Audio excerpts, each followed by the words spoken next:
Mylimas Tėve,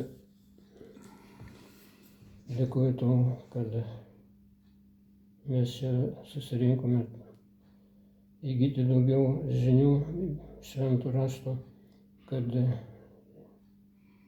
mums padedi suprasti šventą raštą ir kad mes trokštame to žinojimo, tų paslapčių, kurie yra surašyti tenais. Ir prašome, kad Tu dalyvautum mūsų šitame Biblijos studijoje, mokymuose.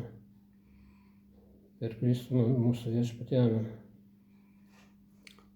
Amen. Ačiū labai. Praeitą kartą sakėm, kad ilga pamoka buvo labai apie apmokėjimą. Praėjom dalį, pusę pamokos. Ir šiandien dar truputėlį, arba antrą dalį praeisim. Pasižiūrėsim toliau apie apmokėjimą. Ir po to, kad geriau suprastume, panagrinėsim tokį pavyzdį. Aš toj Evangelijos principų knygelėje radau. Ir mums bus geriau suprast, kaip dera malonė su tiesa arba su teisingumu. Taigi, 12 pamokos, antrą pusę prieisim. Truputį prisiminsim, kad jeigu nebūtų apmokėjimų, tai dėl mūsų neteisumų įvyksta iš vienos pusės fizinė mūsų mirtis, kaip Dievas pasakė Adomui, kad jeigu jūs valgysit nuo pažinimo vaisiaus, jūs mirsite. Ir mes ateinam į tą žemę pagyvent, pasitreniruojam, sužinom, kas gera ir bloga ir mirštam fiziškai. Bet kita dalis yra, mes kalbėjom, dvasinė mirtis. Tai yra, dėl mūsų neteisumo, dėl nenoro atgailauti, mes neturim tokio gero tiesioginio ryšio su Dievu. Tai kita bėda. Ir dėl Kristaus apmokėjimo šitie abudu dalykai sutvarkomi. Bus prisikėlimas, Kristus įveikė mirtį ir fizinę, ir dėl apmokėjimo Viešpats mums duoda savo artumą, jo pažinimą, jo draugystę, jo pagalbą. Ir viltį, ir meilę ugdo. Žodžiu, labai daug gerų dalykų yra dėl to, kad jis padarė apmokėjimą ir kad mes tikime. Nes jis apmokėjimą padarė, bet daug kas netiki jo, nepriima. Tai jisai sako, tai tas pats, kas jo nebūtų. Tiem žmonėms jokios įtakos neturi mano įvykdytas apmokėjimas. Jo, žodžiu, apmokėjimas atneša prisikėlimą visiems. tą mes peržiūrėjom. Dabar mes galim dar pasižiūrėti toliau kai kurias vietas.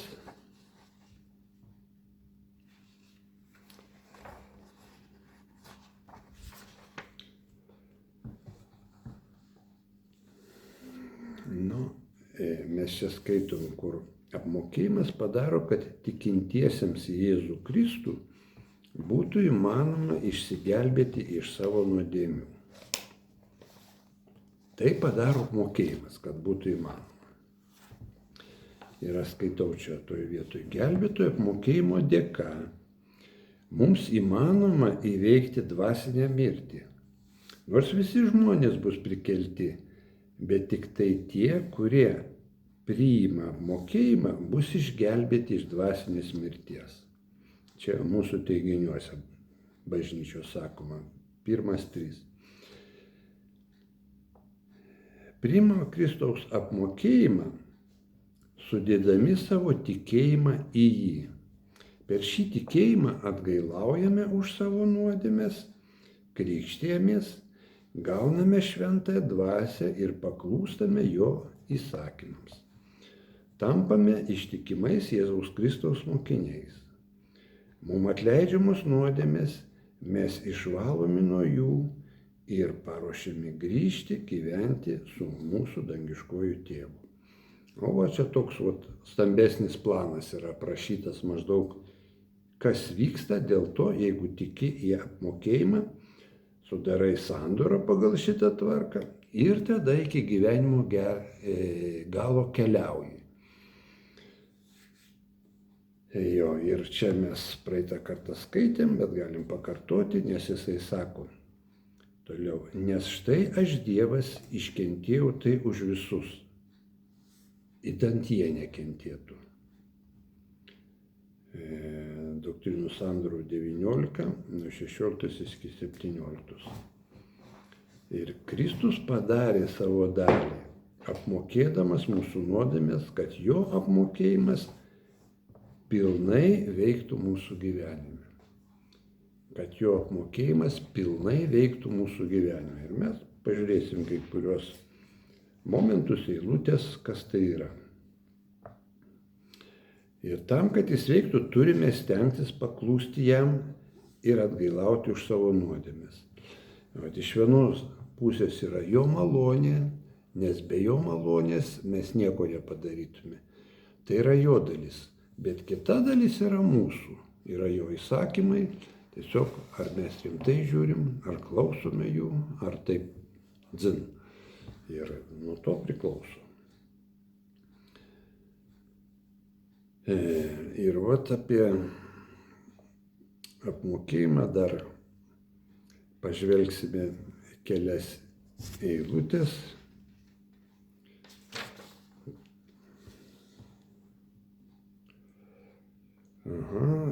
Sugrįšim vienu skyreliu atgal. Apmokėjimas ir prisikėlimas atneša prisikėlimą visiems. Pažvelkime. Mato 28 skyrius, 6 eilutė. Mato 20 Biblijoje bus gale. Mato skyriaus 28 skyrius, 6 eilutė.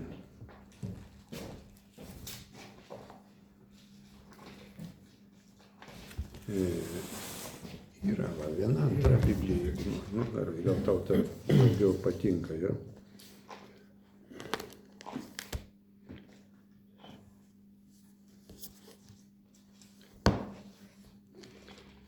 Ir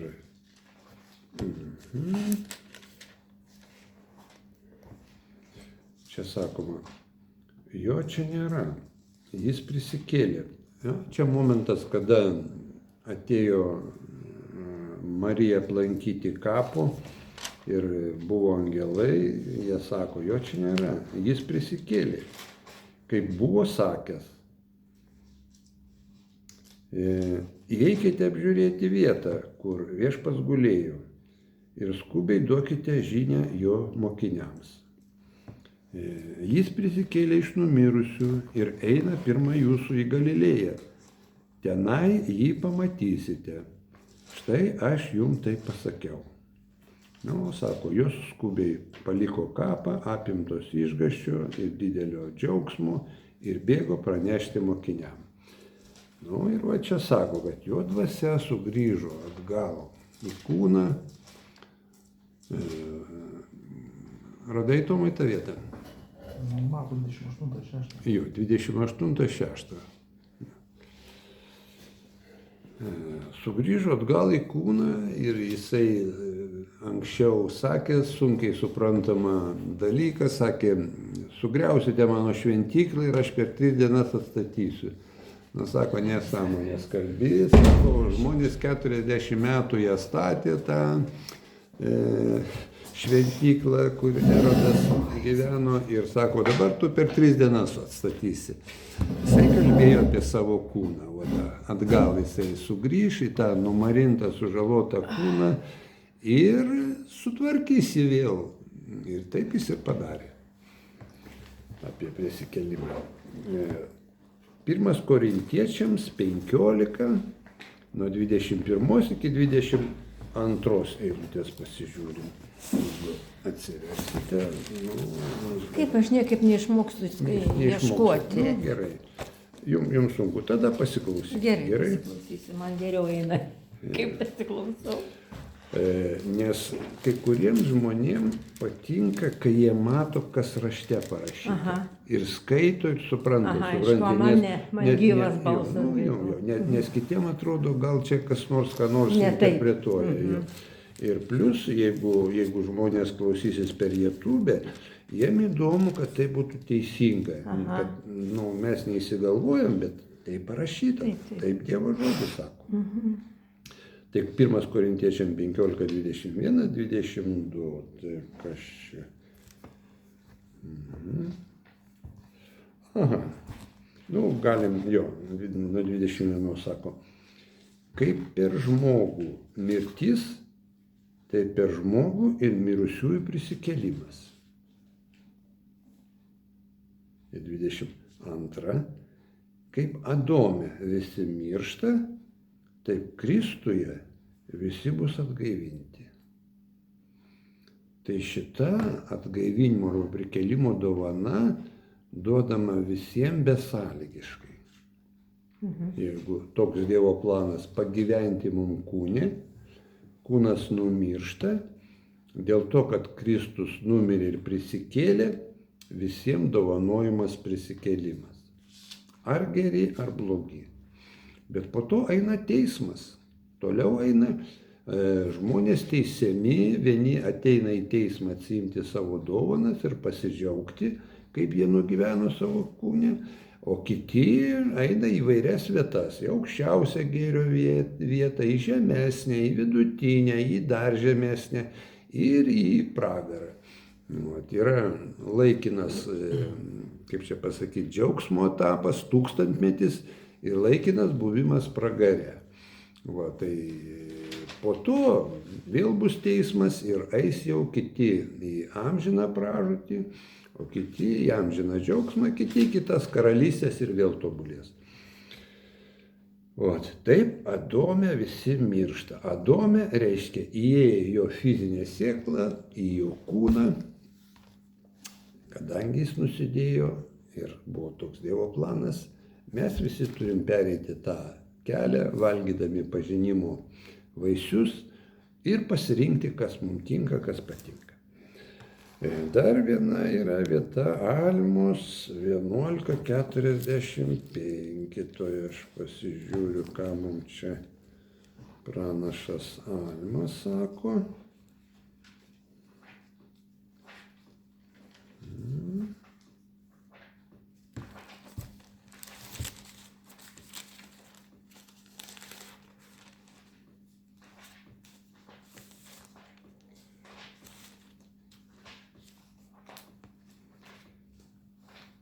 Taip.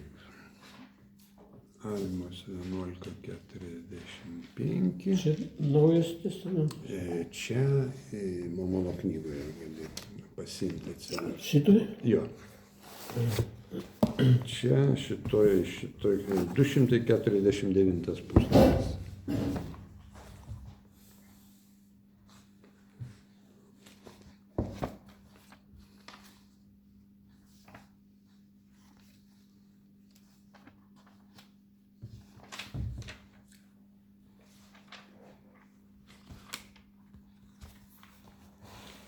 Mhm. 249 puslapis, 45 eilutė.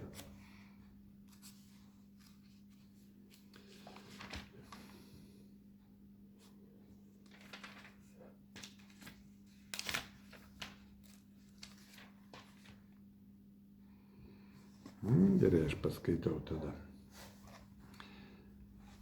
Dabar štai kalbėjau jums apie mirtingojo kūno mirtį ir taip pat apie mirtingojo kūno prikėlimą.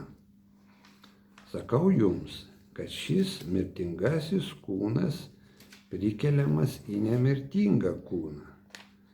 Tai yra iš mirties, būtent iš pirmosios mirties į gyvenimą. Tad daugiau jie nebegali numirti. Jų dvasios sujungia su jų kūnais. Jų dvasios susijungia su jų kūnais, kad daugiau nebebūtų atskirtos. Taip visas tampa dvasinis ir nemirtingas, tad jie nebegali daugiau patirti gedimo.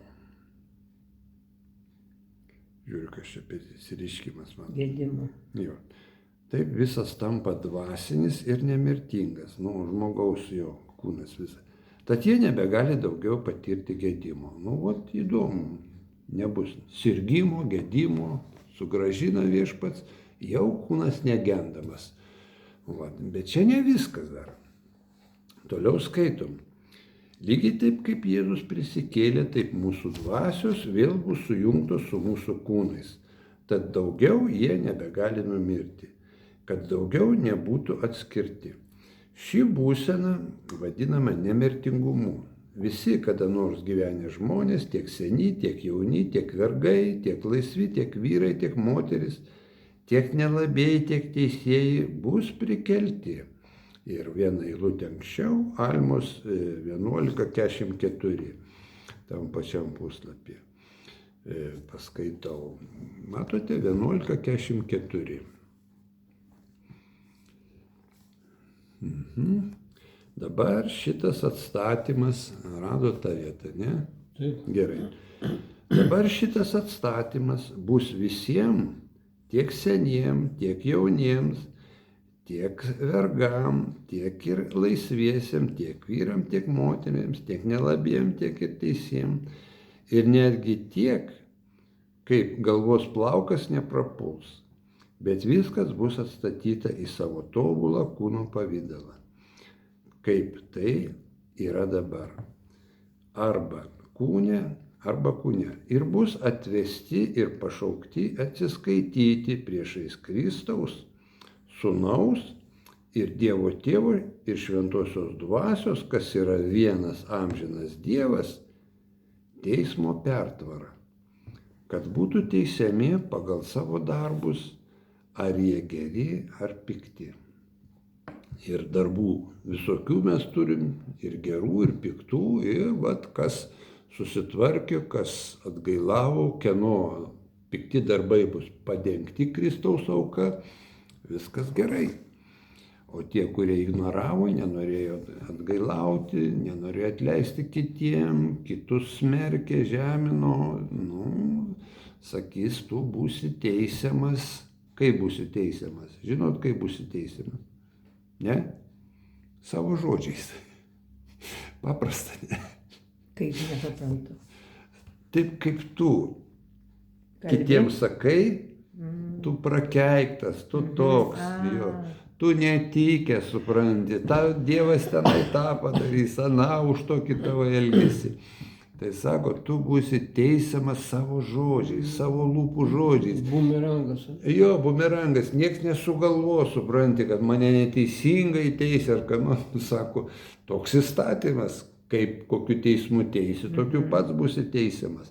Tai vat mums reikia saugotis, galvoti, ką mes kalbam, negalvoti lengvabūdiškai. Jeigu kitą kartą atėjo kažkoks pagundimas, netikusi mintis ir tu išleidai ją iš burnos, pagalvot. A jeigu man ją pritaikys, tai geriau nueiti ir sakyti, atleisk, aš tiesiog neprotingai pasakiau. Mes dar įdomią vietą pakalbėjom apie apmokėjimo reikalingumą. Ir dabar pabandytume mes pasižiūrėti tokį gan, sakyčiau, paprastą, bet įdomų palyginimą, kad mūsų protas geriau suvoktų apie kas yra malonė, Dievo gailestingumas ir kas yra teisingumas. Nes Dieve visa šita yra. Ir mes, pavyzdžiui, mums gerai, kaip mums malonus žmonės jo. Bet jeigu mus kas nors nuskriaudžia, ir nieks nenori už tai atlyginti, sako, būk malonus ir atleisk man viską. Tada mes galim pasakyti, palauk, o kaip su teisingumu? Jo. Ir va čia toks pavyzdys, bendrai paimkime ir paskaitykime. Vienas iš mūsų vadovų, prezidentas Boydas Pakeris iš 12 apaštalų, davė tokį palyginimą. Leiskite papasakoti jums pasakojimą palyginimą. Matot šitą vietą? Jo, 61 puslapyje. Kartą gyveno žmogus, kuris kažko labai norėjo. Tai atrodė svarbiau už bet ką jo gyvenime. Tam, kad jis galėtų tą troškimą pasiekti, jis prisiėmė didelę skolą. Jį perspėjo dėl tokios didelės skolos, ypač dėl jo kreditoriaus. Tačiau jam atrodė taip svarbu tai padaryti ir turėti iš karto ir dabar. Jis buvo įsitikinęs, kad sumokėti už tai galės vėliau. Būna taip gyvenime. Būna, pas mane tai buvo. Jo. Būna visokių dalykų. Čia nebūtinai skolos, bet norai visokie. Taip. Vėliau susitvarkysiu. Taigi jis pasirašė sutartį. Pagal ją jis turėjo po truputį išsimokėti. Jis per daug dėl to nesijaudino, nes išsimokėjimo terminas atrodė labai ilgas. Dabar jau jis turėjo tai, kas jam atrodė svarbiausia. Kreditorius visada buvo jo mintyse ir jis kartais nuo karto simboliškai mokėdavo, galvodamas, jog atsiskaitymo diena iš tikrųjų niekada neateis.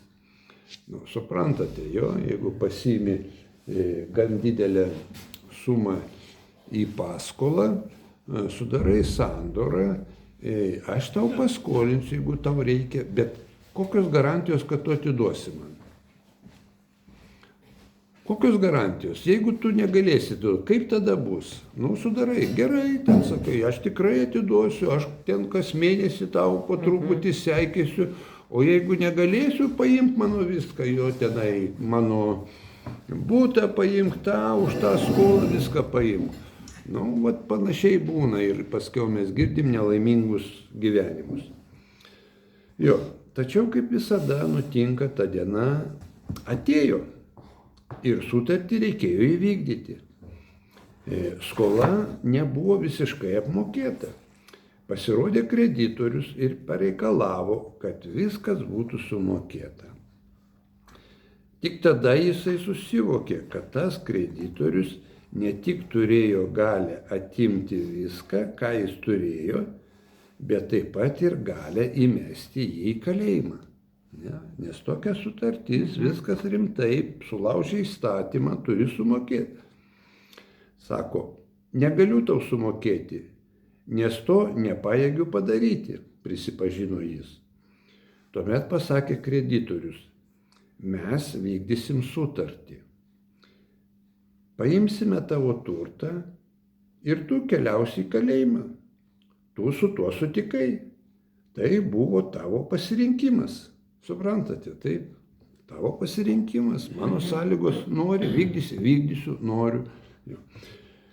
Tu pasirašei sutartį ir dabar reikia priversti ją įvykdyti. Ar gali pratęsti laiko ar atleisti skolą, maldavo skolininkas. Parūpink kokį būdą, kad galėčiau išlaikyti tai, ką turiu ir nesėčiau į kalėjimą.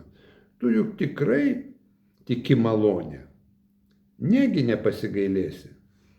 Kreditorius atsakė, malonė visada yra vienpusė.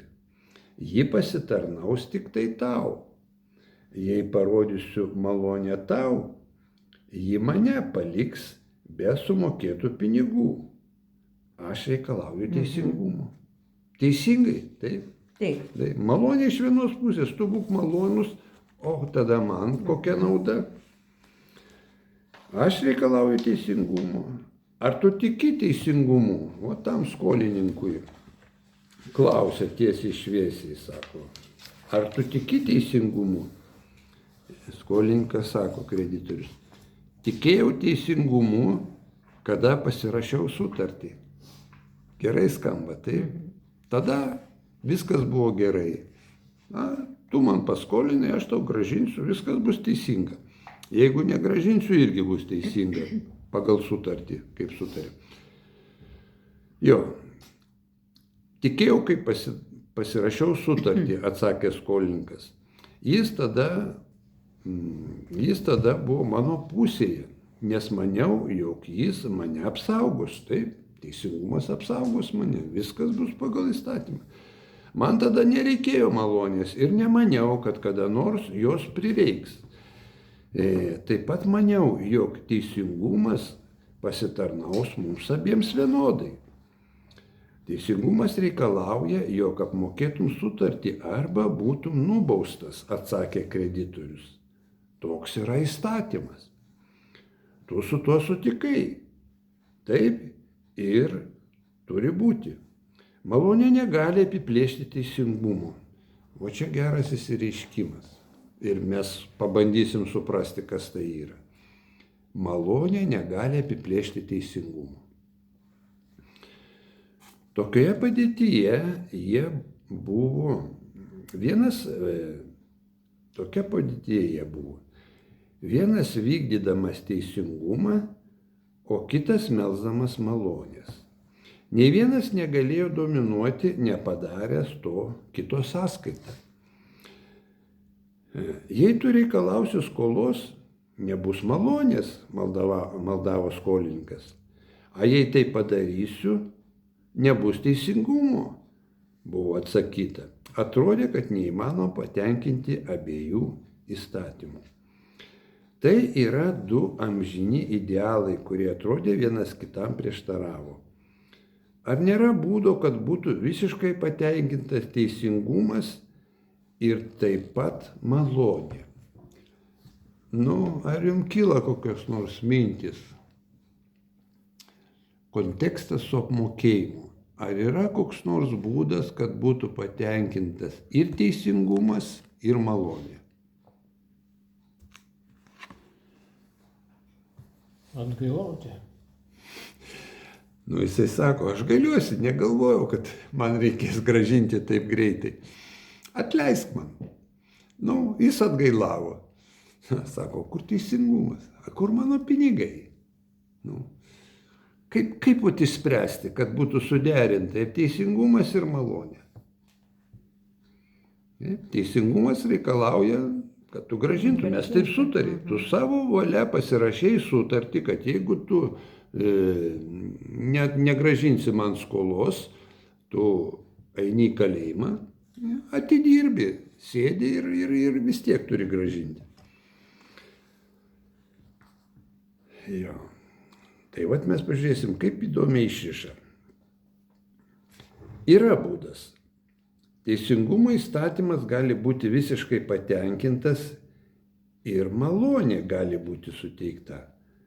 Tačiau reikia kažko kito. Ir taip nutiko tą kartą.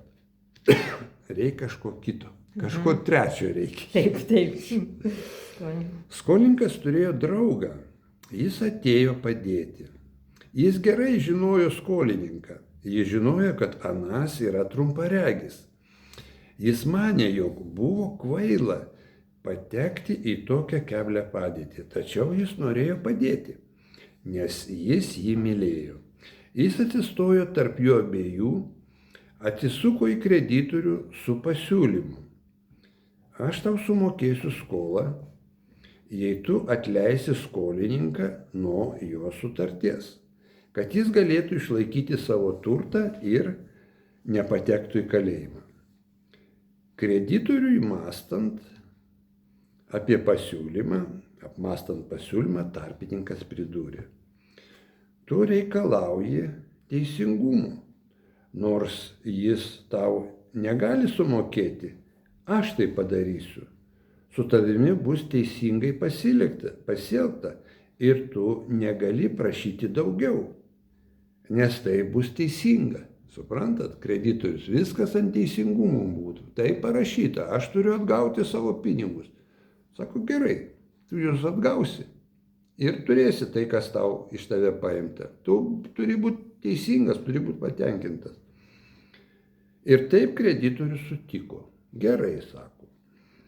Tada tarpininkas atsigręžė į skolininką.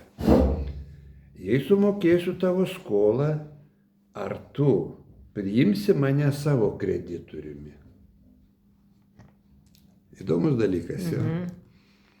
Jo.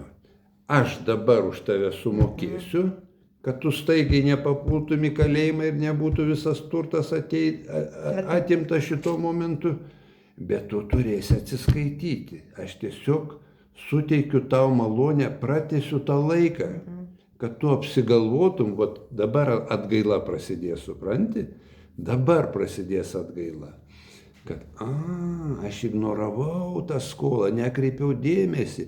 Tai sako, aš tau leidžiu pasitaisyti. Vat. O taip, sušuko skolininkas, tu išgelbėjai mane nuo kalėjimo ir parodėjai man malonę. Tuomet atsakė geradarys, tu man mokėsi skolą ir aš nustatysiu sąlygas. Tai nebus lengva, bet bus įmanoma. Suprantate? Vat, tarp malonės ir teisingumo. Aš tau duodu dar vieną šansą. Tiesiog gali atgailauti rimtai, padarau tvarką, kaip tu turėsi pasistengti, sumokėti, nebus iš tave atimta viskas ir neprapulsi.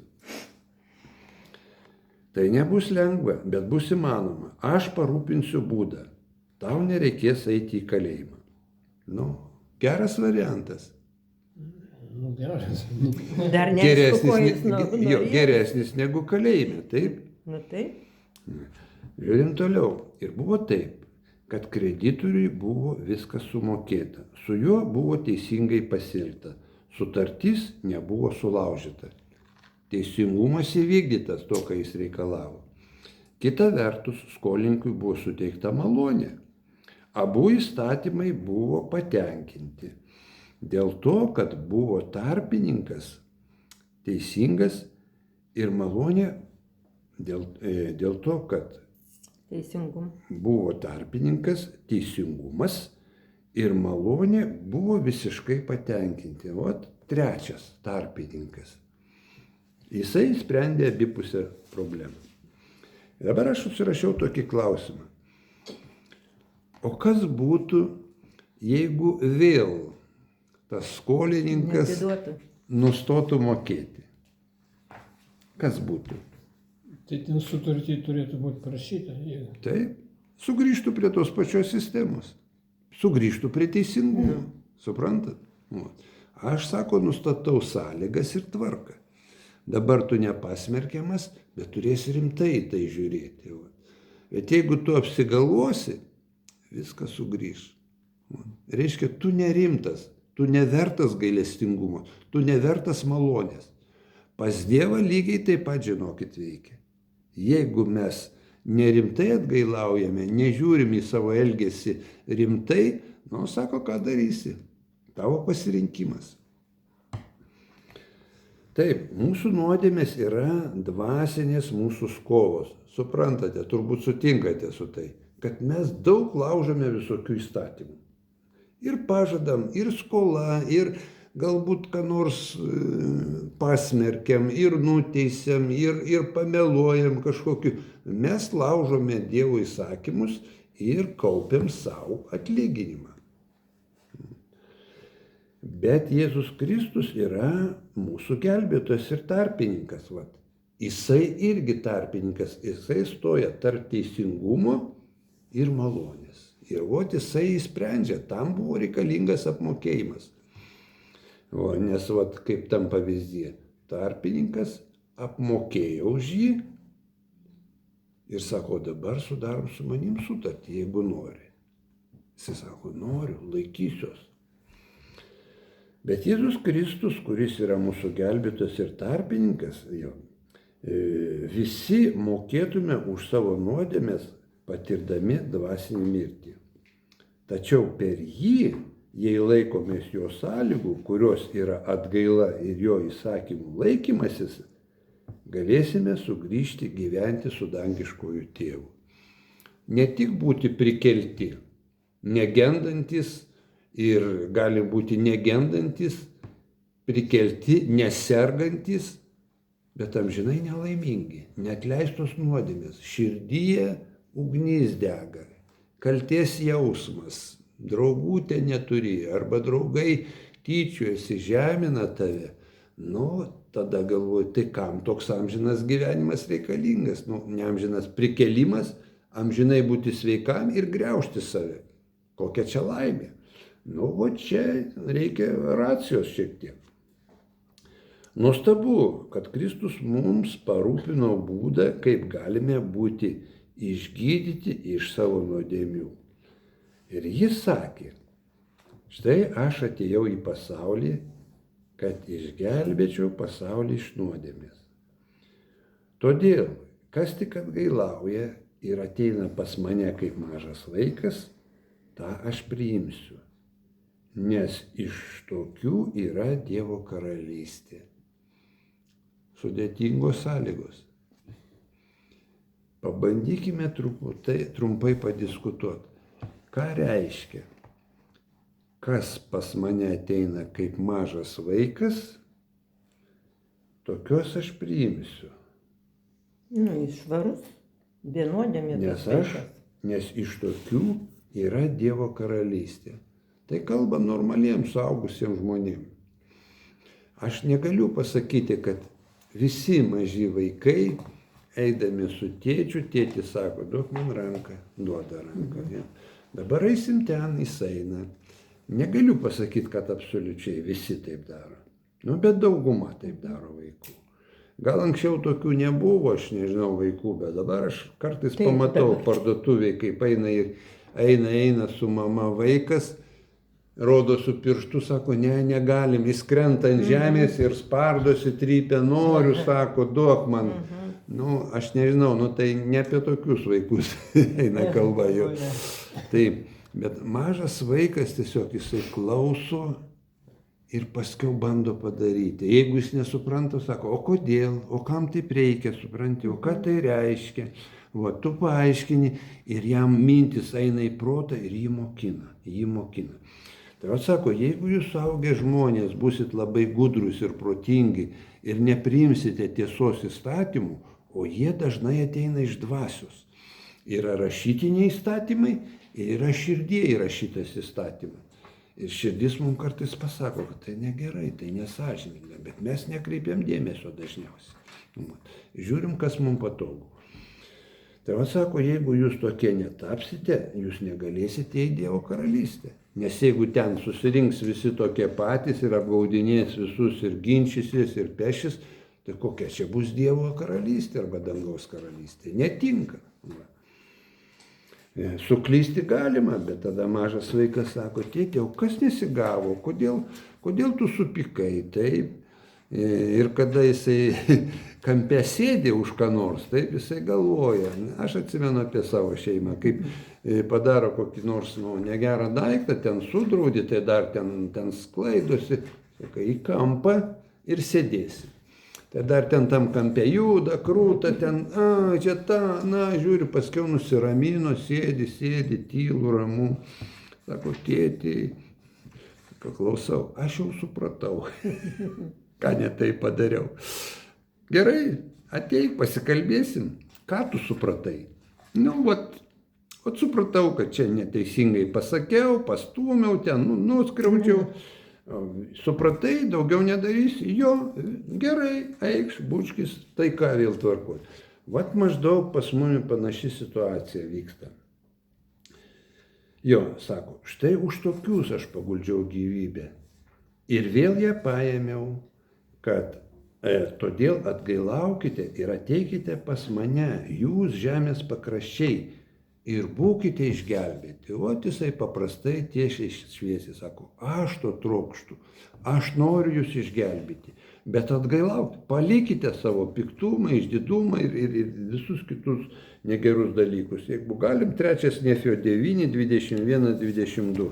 Atsiverskim ir peržvelgsim, ten atrodo neblogos eilutės buvo.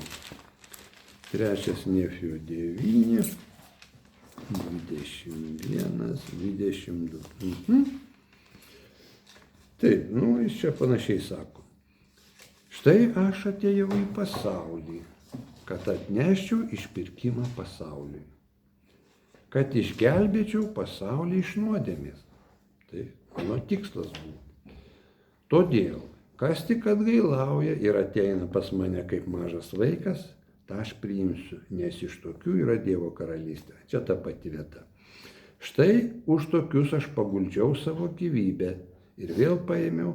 Todėl atgailaukite ir ateikite pas mane, jūs žemės pakraščiai, ir būkite išgelbėti.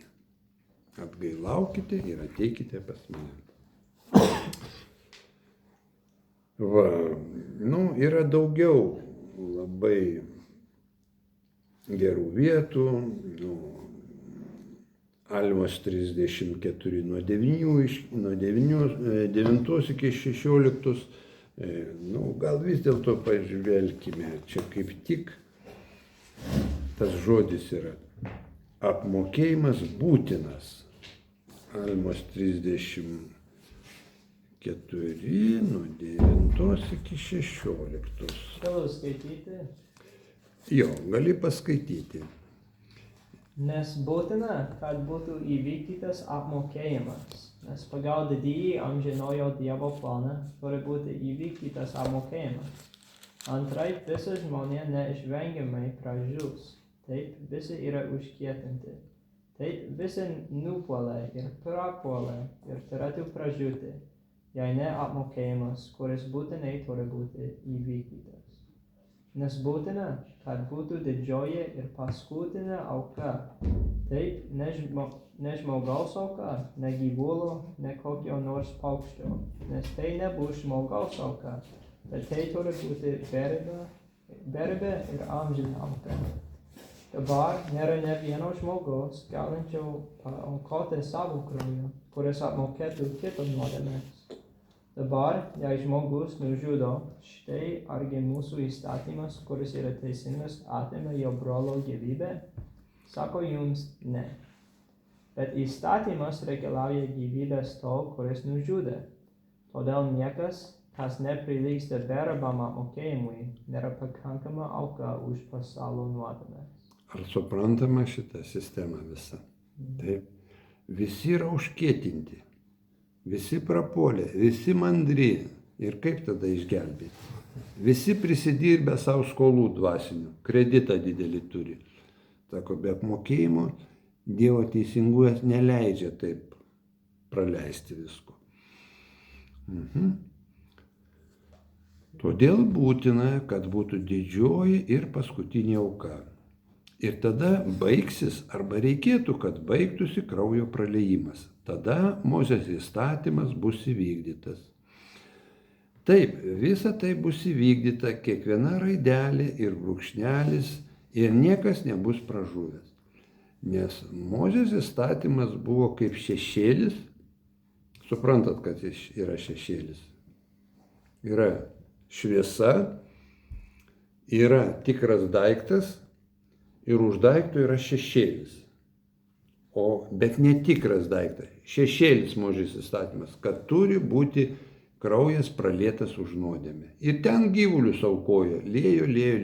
Ir galiausiai atėjo pats viešpats Kristus, paėmė žmogaus mirtingą kūną ir jisai pats įėjo į šventų švenčiausiąją su savo krauju, padengti visų nuodėmės. Didžioji ir paskutinė auka, ne žmogaus, amžina, begalinė turi būti. Ir tai bus įvykdytas kiekvienas brūkšnelis, raidelė, ir niekas nebus pražuvę iš įstatymų. Ir štai čia yra įstatymo prasmė, kiekvienai dalelytei nurodanti į tą didžiąją paskutinę auką. Ir ta didžioji paskutinė auka bus Dievo sūnus. Ta didžioji ir paskutinė auka. Taip, beribė ir amžina. Ir tada kraujo praleidimas baigėsi. Reiškia, daug tų dalykų, kurie buvo šešėliai, jie tampa po to nebereikalingi. Taip jis atneš išgelbėjimą visiems tiems, kurie tikės jo vardą, ir tai yra šios paskutinės aukos tikslas įgyvendinti gailestingumo vidų, kuris pergalė teisingumą ir sukuria pagrindą žmonėms turėti tikėjimą atgailai. Čia labai svarbi vieta yra. Vienas iš pagrindinių arba svarbiausių tikslų - įgyvendinti gailestingumo vidų žmonėse, kuris pergalė teisingumą. Vat mes pagal tą pavyzdį lyginom, kaip teisingumas ir gailestingumas veikia, kaip malonė ir teisingumas, ir atsirado tarpininkas trečias, kuris turėjo gailestingą vidų. Sako, aš pasigailėsiu, duosim jam dar vieną šansą. Jam tada nepavyko, aš sumokėsiu ir pažiūrėsiu, kaip jisai elgsis, ar jisai laikysis antrą kartą savo sutarties. Tai va, ir man tenka neretai pakovoti su savo vidum, kad aš pakilčiau virš teisingumo į gailestingumą. Suprantat, kaip gyvenime būna? Nusidėjai, sumokėk. Jeigu žmogus sako, aš dabar negaliu, ar gali palaukti mane? Galiu. Pradeda gailestingumas. Jeigu turim tai sakai, galiu palaukti, pakentėsiu. Kitas momentas, jeigu aš myliu viešpatį ir matau, kad žmogus tikrai negali sumokėti ir nėra šansų, aš sakau, gerai, negali sumokėti, nesumokėk. Aš užmirštu ir atleidžiu tau. Tai nuo mūsų priklauso, aš dažniausiai galiu tai padaryti tik tai pagal Dievo įkvėpimą. Kada pasimeldžiu, padėkoju jam, pasikalbu su juo ir jisai sako, nusiramink, atleisk jam, tau bus ramu, tu nenubėdnėsi, o jam tai labai svarbu. Kitą kartą tokių minčių nebūna. Ir tu sakai, būk geras, mes sutarėm su tavim. Turime laikyti savo susitarimų, turime būti teisingi, ne vienareikšmiškai tai.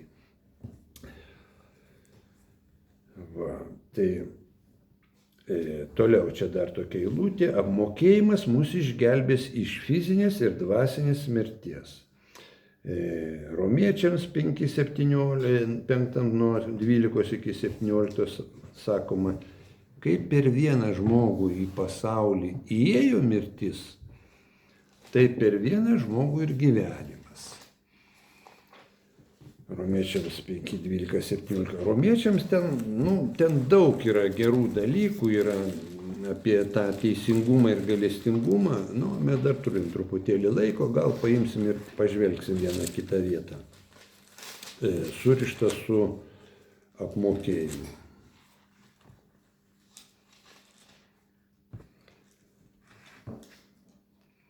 Romiečiams 5.12, ar ieško kas nors, ar įdomu, aš perskaitysiu. Todėl, kaip per vieną žmogų nuodėmė ėjo į pasaulį, o per nuodėmę mirtis, taip ir mirtis pasiekė visus žmonės, nes visi nusidėjo. Už tai mirtis pasiekė visus.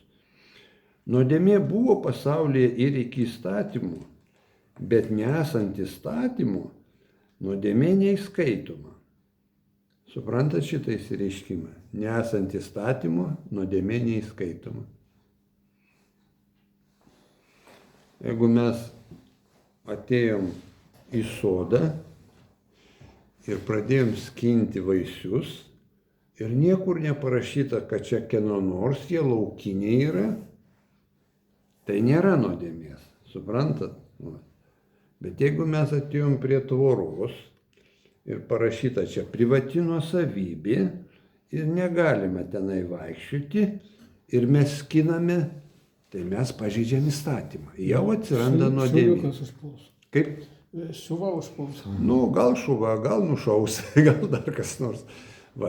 Tai Čia vat, duodu primityvų pavyzdį, aiškina, jeigu nėra įstatymų, tarsi mes nepažeidžiam, kad negalim, bet sako, nors jo nebuvo, vis tiek žmonės mirdavo, tai persidodavo iš Adomo į kitus tą dvasia, puolusi dvasia į visus žmonės persidodavo. Gimsta ir, kaip raštas sako, vaikam beaugant užgimsta nuodėmė, kad jie sužinotų, kas gera ir kas pikta, savo širdimis pajaustų. Ir čia toliau, vis dėlto nuo Adomo iki Mozės viešpatavo mirtis net tiems, kurie nebuvo padarę nuodėmių, panašių į nusikaltimą Adomų, kuris buvo būsimojo pirmvaizdis, kuris buvo Kristaus pirmvaizdis, taip sakant. Bet su dovana yra ne taip, kaip su kalte. Jei dėl vieno žmogaus nusikaltimo mirė daugelis, tai juo labiau Dievo malonė ir malonės dovana per vieną žmogų Jėzų Kristų gausiai atiteko daugybei. Tai va čia tas kreditorius ir tas, kuris paskolino. Tarpininkas sako, per mane aš tau duosiu malonę ir sutvarkysiu teisingumą. Čia daug yra tokių dalykų, kur mes tiesiog taip greitai mūsų protas nepriima. Dar to 5-7 eilutę paskaitysiu, man jį patinka, nes kada aš mąstau apie save, tai užkabina tai. Čia sakoma 5-7 romiečiams. Vargu ar kas sutiktų mirti už teisųjį, nebent ryžtųsi už gerąjį. Jaučiate skirtumą? Vargu ar kas sutiktų numirti už teisųjį. Kažkas tai teisingai gyvena, atsiskaito su visais jo ir dabar sako, kas galėtų paaukoti už jį gyvybę savo? Kodėl aš turėčiau paaukoti už jį? Tegul savo teisiai gyvena, kodėl aš turėčiau paaukoti? Nebent už gerąjį, gal kas nors ryžtųsi. Tai yra tiesiog, kuris kitus gelbėjo, aukojosi viską ten per karą ar kur nors ir dabar tu matai, kad tenai jį galbūt nori nušauti. Tu gali pasakyti, kad jis labai geras. Jis mano žmona, mano dukra išgelbėjo. Paimsiu ir aš save už jį atiduosiu. O Dievas mums parodė savo meilę tuo, kad Kristus numirė už mus, kai tebebuvome nusidėjėliai. Ar jaučiate skirtumą? Ne už teisųjį, ne už gerąjį, bet už nusidėjėlį, sako, aš atėjau į šitą pasaulį, kad sumokėti už visų nuodėmes. Aš žiūrėjau tokį filmą, atsimenu, kaip Kristus ėjo Getsemanės sode. Aišku, tai filmas. Kentėjo. Velnias sako, kam tu, sako, už juos moki? A tu žinai, ką tie žmonės darys su tavo tauka? Sako, jie tyčiosis iš tave. Jie meluos, jie paleistuvaus. Ar tau negaila už tokius žmonės aukotis dabar, savo kraują, savo gyvybę atiduoti? Ir man tos mintis, galvoj, blemba, koks žiaurus gundimas, suprantat, ant teisingumo ribos. Tai sako, tai neteisinga už juos tavo aukotis. Bet čia Dievas sako, bet Dievas mums savo meilę parodo tuo, kad Kristus mirė už mus, kai tebebuvome nusidėjėliai. Jisai sutiko. Sako, Tėve, tu sakei, aš danguje sutikau, atėjau, paėmiau kūną ir dadarysiu iki galo. Nors labai nesinori mirti, bet dadarysiu iki galo. Tai vyksta tavo valia, ne mano. Tad dar tikriau dabar, kai esame išteisinti jo krauju, mes būsime per jį išgelbėti nuo rūstybės. Apie apmokėjimą eina. Išteisinti jo krauju. Kraujas pralietas, jau nebe gyvulių, kaip Mozės įstatymas sakė, bet pats Dievas, jo sūnus praliejo kraują. Išteisino. Ir toliau 10 eilutė. Jeigu, kai dar buvome priešai, mus sutaikė su Dievu jo sūnaus mirtis, tai jo labiau mus išgelbės jo gyvybė, kaip esame jau sutaikinti. Suprantate skirtumą? Mirtis atleido mūsų nuodėmes, bet ką daro jo gyvybė? Jis prisikėlęs globos mus. Suprantat? Globos, rūpinsis, guos mus, mokins atgailauti, aims ant savęs mūsų kaltę vėl, jeigu atgailausime. Jeigu neatgailausime, beprasmiška visą tai. Neįvyko jo aukos. Tai va tokie įdomus dalykai, kada jeigu skaitytum kokį romaną, tai viskas dzin būtų. Bet jeigu skaitai ir pabandai prie savo gyvenimą, tu išgyveni, tai tau buvo tavo gyvenime tokie dalykai, sakai, sudėtinga, labai sudėtinga viskas yra. Ir pažiūrėsim dar vieną eilutę, galbūt taip. Jelamano, 14 skyrius, nuo 15 iki 19. Čia Mormonų knygoje Jelamano, 14 skyrius, krito.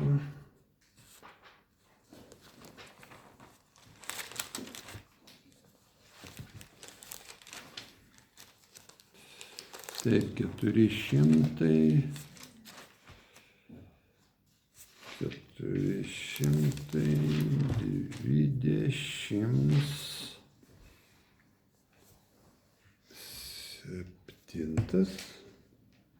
Puslapis. Jo, Jelamano 14 skyrius, nuo 15 iki 19 galima. Čia irgi parašyta Jėzaus mirties tikslas. Koks tikslas buvo tos mirties? Tak, nuo 15 iki 18.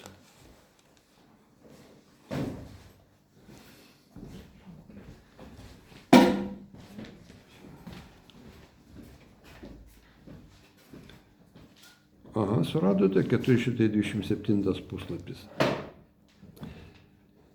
Nes štai jis tikrai turi numirti, kad galėtų ateiti išgelbėjimas. Taip, jam dera ir tampa būtina numirti, idant įgyvendintų mirusiųjų prikėlimą, kad per tai žmonės galėtų būti atvesti viešpaties akivaizdon. Be prikėlimo neišeina. Taip, štai šita mirtis įgyvendina prikėlimą ir išperka visą žmoniją iš pirmosios mirties, iš dvasinės mirties, nes visa žmonija per Adomo nuopuolį, būdama atkirsta nuo viešpaties akivaizdos, laikoma lyg mirusia, tiek laikinųjų, tiek dvasinių dalykų atžvilgių. Reiškia, gėrio dvasia nuo žmonijos pasitraukia. Žmonija dėl nuodėmės laikoma lyg mirusia. Žmonijai leidžiama treniruotis, pažinimo medžio valgyti, lipti ant grėblio, lipti ir galvoti, kodėl čia taip gyvenime keistai yra. O veikia įstatymai. Bet štai Kristaus prikėlimas išperka žmoniją. Taip, būtent visą žmoniją ir atveda juos atgal viešpaties akivaizdon. Taip, ir tai įvykdo atgailos sąlygą. Tik atgailos sąlyga gali tai padaryti. Tad kiekvienas, kuris atgailauja, nenukertamas ir neįmetamas į ugnį, bet kiekvienas, kuris neatgailauja, nukertamas ir įmetamas į ugnį. Ir ten juos vėl ištinka dvasinė mirtis. Taip, antroji mirtis, nes jie vėl iškertami iš teisumo dalykų atžvilgių. Reiškia, gal trumpai paaiškinsiu, maždaug taip, kad jeigu mes atgailaujame, susitvarkome, ateina prikėlimas, prikeliami, Dievas įvertina tavo gyvenimą, kaip tau sekėsi šitam pasaulyje. Jeigu tu atgaivai, sako, puiku, šaunusis tarne arba vergė, įeik į savo Dievo atilsį, į ramybę ir į džiaugsmą. O jeigu neatgailavai ir smerkiai kitus ir viskas, sako, suprask, kas tai yra. Ir tvarkykis. Todėl atgailaukite, kad žinodami tai ir nevykdydami neleistumėte savo patekti į pasmerkimą ir nebūtumėte atvesti į šitą antrąją mirtį. Va dėl ko mes dalinamės, dėl ko misionieriai atvažiuoja. Mokina su švelnumu, su gerumu žmonės, atgailaukite, kad jūs nepasiektumėte tokios būsenos. Taip, mes maždaug taip peržiūrėjome apie apmokėjimą. Čia dar, kaip manote, kitoje pusėje yra begalė eilučių, kur apie apmokėjimą ir apie nuodėmės įtaką mūsų sieloms rašo, bet mūsų laikas jau baigėsi. Tai ar mes turime kažkokiu tai būdu arba norime pagerinti truputėlį supratimą, kam buvo reikalingas apmokėjimas, kaip veikia malonė ir tiesa.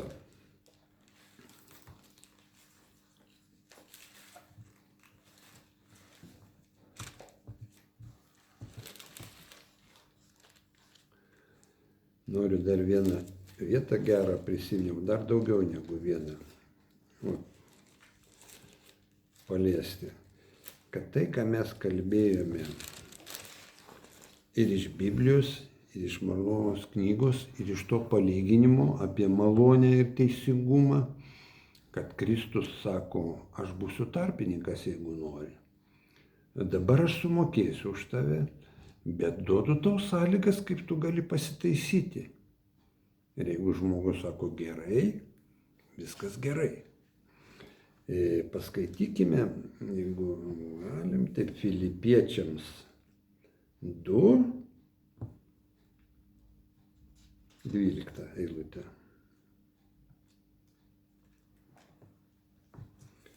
Jeigu turite, atsiverskite. Filipiečiams čia Naujam testamente eina po Efeziečiams skyrium.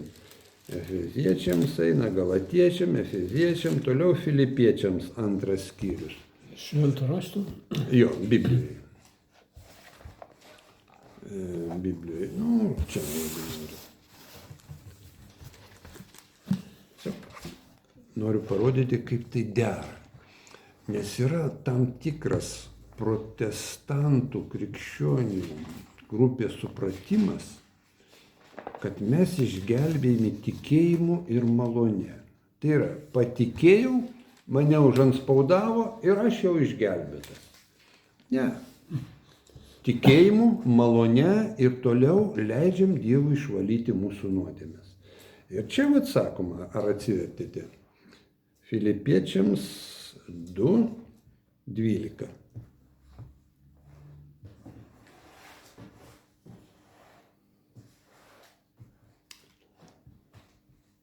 Radai, Tomai? Filipiečiam 2:12. Radau. Gal gali garsiau paskaityti, kad ir į telefoną įsirašytų.